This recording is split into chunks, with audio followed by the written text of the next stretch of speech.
আসসালামু আলাইকুম। আশা করি সবাই ভালো আছেন। আলহামদুলিল্লাহ আমরাও অনেক ভালো আছি। তো অনেক দিন যাবৎ ভিডিও করতে পারি না দেখলেন তো যে জান্নাতের নিয়ে দৌড়োদৌড়ি, এই দৌড়োদৌড়ির জন্য ভিডিও করতে পারি না। মনে তো শান্তির দরকার ভিডিও করতে হইলে, মনে শান্তি না থাকলে ভিডিও কীভাবে করি। এই দৌড়োদৌড়িতে আছি, আপনারা তো সবই শুনলেন যে জান্নাতের সেলাই কাটা হয়েছে। তো দুইটা সেলাই কাটে নাই, দুইটা সেলাইতে একটু সমস্যা ছিল, এজন্য কাটে নাই। দুদিন পরে আবার নিয়ে যেতে বলছে, তো আমরা আবার দুদিন পরে নিয়ে গেছি। তো দুদিন পরে নিয়ে যাওয়ার পরে ডাক্তার নিজের হাতেই কাটছে, ডাক্তার নিজের হাতেই কাটে দিয়েছে। তো ডাক্তার বলতে আছে যে কোনো সমস্যা নাই, ঠিক হয়ে যাইবে না। তো হাই পাওয়ারের ওষুধ টষুধ সব কিছু লিখে দিছে, তো এগুলো খাওয়াইতেছি। তো খাওয়ানোর পরে বাসায় নিয়ে এলাম। ডাক্তার হলো গিয়া সান্ত্বনা দিছে, বুঝছেন, ডাক্তার সান্ত্বনা দিছে। বাসায় আনলাম, আনার পরে দুদিন পরে দেখলাম যে ওই জায়গা দিয়া পানির মতো বের হইতেছে, হলুদ পানির মতো বের হইতেছে। তো ডাক্তারের জানাইলাম, জানানোর পর আবার গতকালকে নিয়ে যেতে বলছে, গতকালকে নিয়ে গেলাম। তো এখন দেখতেছে যে ওই জায়গাতে ইনফেকশন হয়েছে। তাহলে আগে বলছে যে কোনো সমস্যা নাই, কিছু হইবে না, তাহলে এটা হলে সান্ত্বনা দিছে। তো ইনফেকশন হয়েছে, হওয়ার পরে এখন ডাক্তার আমার দেখাই দিছে যে কীভাবে কী করতে হইবে। তো হেক্সিসোল দিয়া, তারপরে গজ কাপড় দিয়ে দিয়েছে, এগুলো দিয়ে সুন্দরভাবে পরিষ্কার করতে হবে, জায়গাটা পরিষ্কার করিয়া। ওই যে উপরে যে হলুদ হলুদ আবরণ পরে, এই হলুদ আবরণ যাতে পড়তে না পারে। তা বোঝেন, হ্যাঁ তো ব্যথা, আর ওই জায়গায় মনে করেন এক্সিসোল দিয়ে, এইবার মনে করেন এই গজ কাপড় দিয়ে ঘষিয়ে ওই হলুদ আবরণ উঠানো কতটা কষ্টের। তো এগুলো এখনও করতে আসি, দৈনিক 2 বার এই কাজটা করতে বলছে। তো সব ঠিক আছে, সব গুছিয়ে গেছে, এখন ওই শুধু 2টা জায়গায় বাকি আছে। ওই 2টা জায়গা গুছিয়ে গেলেই একেবারে মানে জান্নাত পুরোপুরি সুস্থ। এখন ওই 2 জায়গা হয়েছে কি, 2 জায়গা দিয়ে পানি কাটে, মানে হলুদ যে পানি, ওই পানিগুলো আস্তে আস্তে বের হয়। তো বের হওয়ার জন্য ওই জায়গাটা শুকাইতেছে না। তো ওই জায়গাটা শুকিয়ে গেলেই জান্নাত একেবারে পুরোপুরি সুস্থ হয়ে যাবে, আমরা বাড়ি চলে যাইতে পারবো। কিন্তু তারপরেও জান্নাত বলতেছে যে না, বাড়ি যাইবে। তো কালকে বাড়ির দিকে যাইবে শুক্রবারে। তো আমরা শুক্রবারে বাড়ির দিকে চলে যাবো জান্নাতের নিয়ে। তো এখন তো ড্রেসিং করাটা আমার দেখাইয়ে দিচ্ছে তার ডাক্তারে, ওইটা আমি বাড়ি বইয়েই করতে পারবো। ড্রেসিংটা আমিই করি, কেননা লোকজন নাই আশপাশে, কারে দিয়ে করামো। আর লোক দিয়ে করাইতে গেলেও খুঁজে পাওয়া যাইবে না, টাকার ফ্যাক্ট না, টাকা দিয়েও লোক পাওয়া যায় না। মানে ড্রেসিং করামো এমন আশপাশে কোনো লোক নেই। তো বারবার ওই যে মেডিকেল যাওয়াটা তো সম্ভব না, কারণ রিক্সার উপরে জাকি টাকি, তারপরে এই যে জার্নি করে, এগুলো ভালো লাগে না। তো এই জন্য ডাক্তার আমারে দেখাই দিচ্ছে, আমি নিজের হাতে এগুলো করতে আসি। তো যাই হোক, এখন হলো যে এই ব্যস্ততার কারণে আমার এই যে বাবু কিন্তু ঘুমাইতেছে, যে মশাই টানাই দিছি, ঘুমাইতেছে। তো বাবুর যে আকিকা দেওয়ার কথা ছিল, আমাদের 7 দিনের ভিতরেই আকিকা দেওয়ার কথা। আমাদের মুসলমানের ভিতরে হলো কি, আমরা নবীর সুন্নত যেটা, ওইটা পালন করি। আর 7 দিনের ভিতরে আকিকা দেওয়া হয়েছে যে নবীর সুন্নত। হ্যাঁ, 7 দিন পরে আকিকা দিলে যে হবে না তা না, আকিকা পালন হয়ে যাবে, কিন্তু ওই সুন্নতটা আর হইল না, নবীর সুন্নতটা আর আমরা করতে পারলাম না, আদায় হবে না। তো এই নবীর সুন্নতটা আদায় করার জন্য আমরা 7 দিনেই দেওয়ার চেষ্টা করছিলাম, কিন্তু জান্নাত অসুস্থ থাকার কারণে দিতে পারি নাই। তো এর আগে যে সিজার হয়েছে জান্নাতের, তো 2-3 দিনের ভিতরে ঠিক হয়ে গেছে, একেবারে পুরোপুরি সুস্থ। কিন্তু এইবারে দ্বিতীয়বারের যে সিজারটা, এটা একটু ব্যতিক্রমভাবে হয়েছে। কেননা এই সিজারটা 3 দিনের সময় আমাদের হাসপাতাল দিয়ে সাইডে দেওয়ার কথা, কিন্তু সেই জায়গায় 5 দিন রাখছে।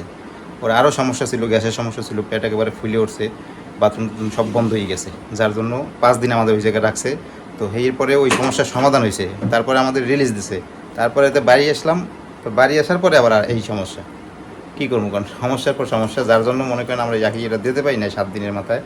তো যাই হোক, এখন নেট করছি যে আকিকাটা দিয়ে দিব, যেহেতু জানাতে এখন পুরোপুরি সুস্থ না হলেও মোটামুটি একটু সুস্থ কায়দায় যাইতেছে। তো এখন ওর বাড়িতে যাইবে।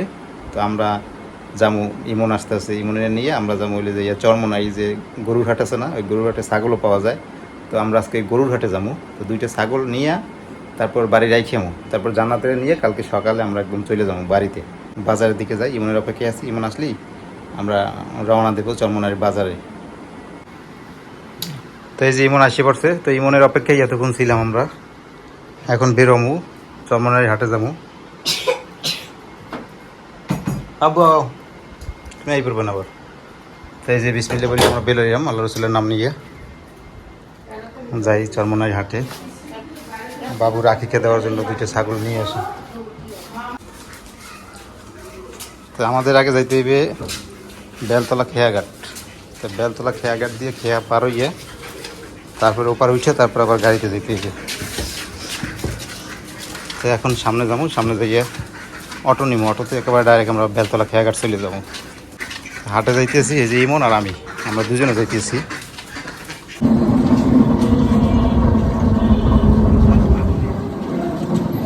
এই যে বেলতলা খেয়াঘাটা হিসেবে আমরা একেবারে অটোতে আসছি। এই খেয়া পার হওয়ার পরে আমার অটো আছে, এই অটোতে একেবারে ডাইরেক্ট চরমোনাই, আর কোনো খেয়া নাই।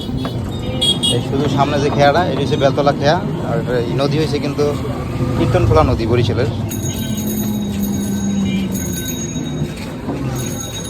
এই যে আমরা খেয়াঘাট আসি বললাম। হ্যাঁ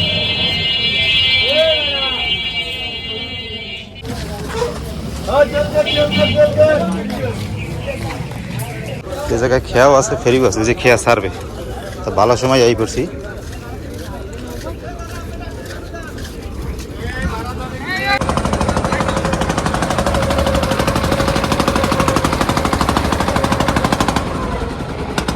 এই হচ্ছে বরিশালের কীর্তনখোলা নদী, আমাদের যে কীর্তনখোলা নদী বরিশালের, এই হলো কিন্তু সেই নদী।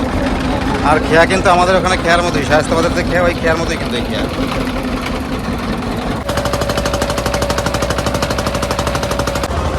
এই যে খেয়া আসতে পারছে পরে আমরা উঠতে আসছি এখন। ওঠার পরে আবার গাড়ি আছে, অটো দিয়ে একেবারে চলে যাবো চরমোনাই।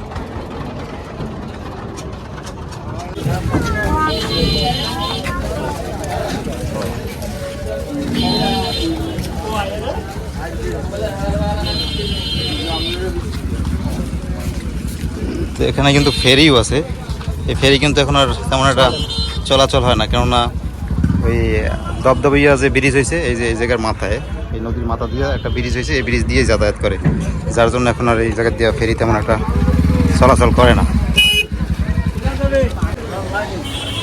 সলমানের গাড়ি কোন ভাই? সলমানের গাড়ি সামনে।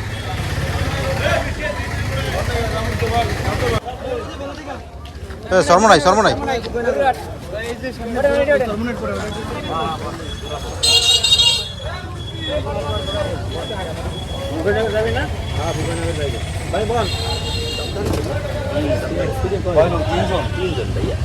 আমার ডান আপনি যেটা যাবেন ভাইয়া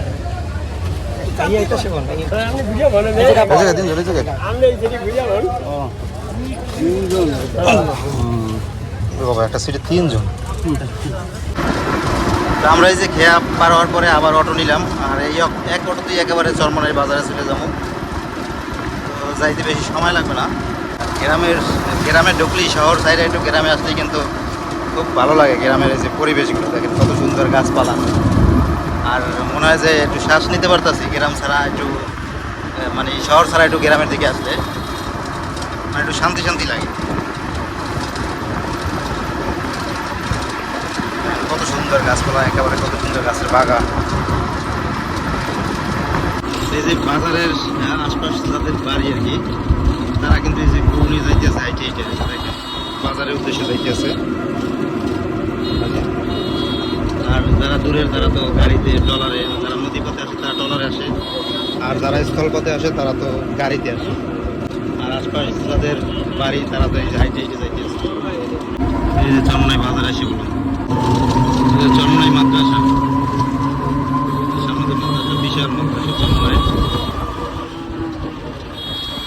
যে গরু নিয়ে যাইতেছে সবাই হাটের উদ্দেশ্যে। আর এই যে গাড়িগুলো, এই গাড়িগুলোই কিন্তু গরু আইছে, যারা স্থল পথে আইছে আর কি, এই গাড়িগুলোই গরু নিয়ে আসছে। আর যারা নদী পথে আসছে তারা কিন্তু এসে দেখে নিয়ে আসতেছে গরু। এই যে হাটে আসে বলবো আমরা।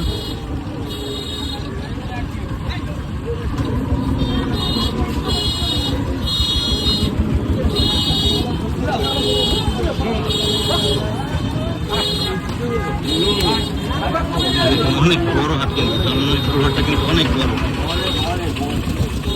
এত গরু বলার মতো না, এত গরু ওঠে এই হাটে। চিপা চাপা সব জায়গায় খালি গরু, দেখেন কি অবস্থা। এই মনে করেন এই রাস্তায় এই অবস্থা, তাহলে মাঠে কি হয়তো মাঠে জায়গা নাই, এজন্য এই রাস্তার উপরে গরু রাখছে।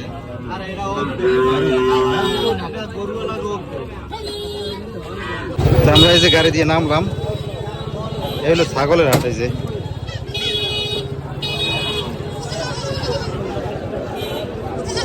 দেই আমার এলাকার লোকজন আছে কিনা, তারপরে দিয়া তারপর কিছু ছাগল কেনা, আমরা তো বুঝি না আসলে কিরকম কি কিনতে হয়।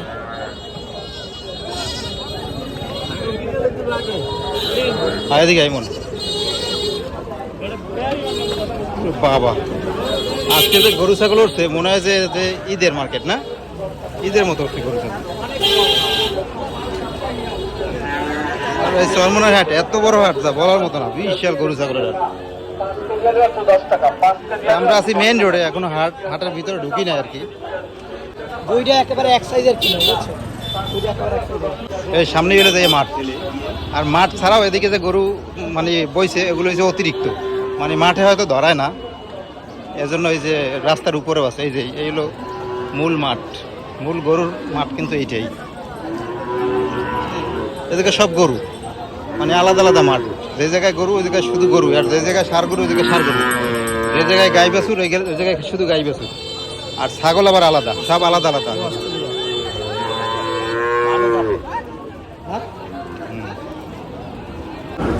শুধু খালি সার গরু আর সার গরু।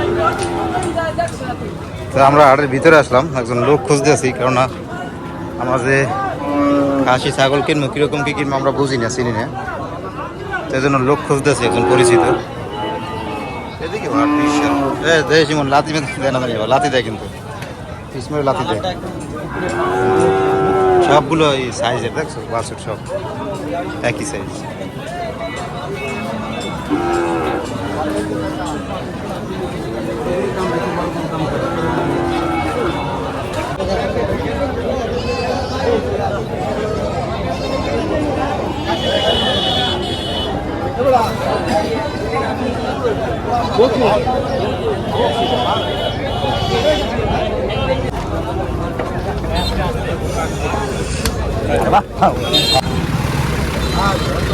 টান দেন ধরে।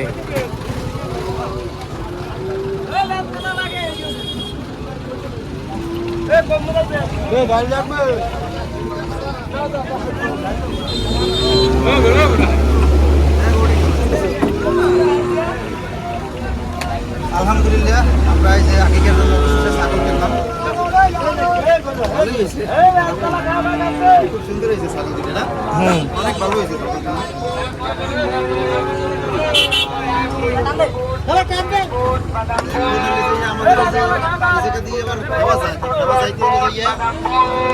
অনেক দেরি হবে, বিকেল 5টায় ছাড়বে, তাই 5টা পর্যন্ত বই না থেকে আমরা গাড়িতে চলে যেতেছি, গাড়ি রেখে তারপর আমার আবার বরিশাল আসতে হবে, ওই জন্য চলে যেতেছি বাড়িতে। তো ছাগল নিয়ে আসি বললাম বাড়িতে। তো দেখলেন তো ছাগল কিনতে আমি আর রাফসানের ছোটো মামাই গেছি, আমরা দুজনে গেছি, ইমন আর আমি, আর ওরে রাখিয়েছি বরিশালেই, তো ওর আবার কাজ আছে এই জন্য যাইবে, আর আমি বাড়িতে আসছি। তো বাড়িতে আসতাম না, যদি বরিশালে ছাগল রাখার জায়গা থাকতো তাহলে আসতাম না। তো এখন হলে যাইয়া বাড়িতে ছাগল রেখে তারপর আমি এবার চলে যাম বরিশালে, আর জান্নাত বরিশালে, বাবু বরিশালে। তো জান্নাতের বাড়ি নিয়ে এসে তারপর আঁকিকে দিয়ে বাবুর নাম নির্ধারণ করবো, সেই জন্য বাড়িতে নিয়ে এসেছি, ছাগল বরিশালে রাখার জায়গা নাই। তো ঠিক আছে, আজকে এই পর্যন্তই। সবাই ভালো থাকবেন, সুস্থ থাকবেন, আর আমাদের জন্য দোয়া করবেন, আর আমরা আপনাদের জন্য বেশি বেশি দোয়া করি। সবাই যাতে ভালো থাকেন, সুস্থ থাকেন, আল্লাহ তাআলা সবাইকে যাতে ভালো রাখে। তো আল্লাহ হাফেজ। এই যে ছাগল নিয়ে আমরা বাড়িতে আইয়ে পড়ছি, বাড়িতে এই যে আব্দুল ধরছে ছাগল, পানি খাইতেছে আবার রে বা, অনেকদিন পর বাড়িতে এলাম মনে হয় বাবা রে।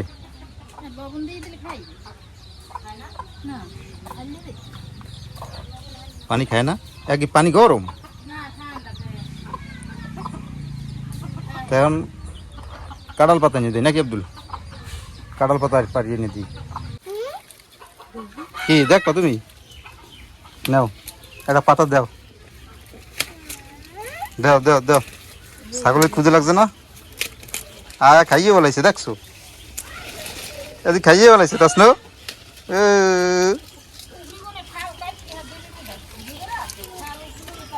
এই যে আমাকে ছাগল দেখছো, দেখছো ছাগলে খায়, কি খায় ছাগলে, কি খায়? তুমি একটা পাতা দাও, খাইবে না, পাতা ছিটিয়ে দেওয়া করে খাইবে না, দাও দাও। ও হ্যাঁ আছো ভালো।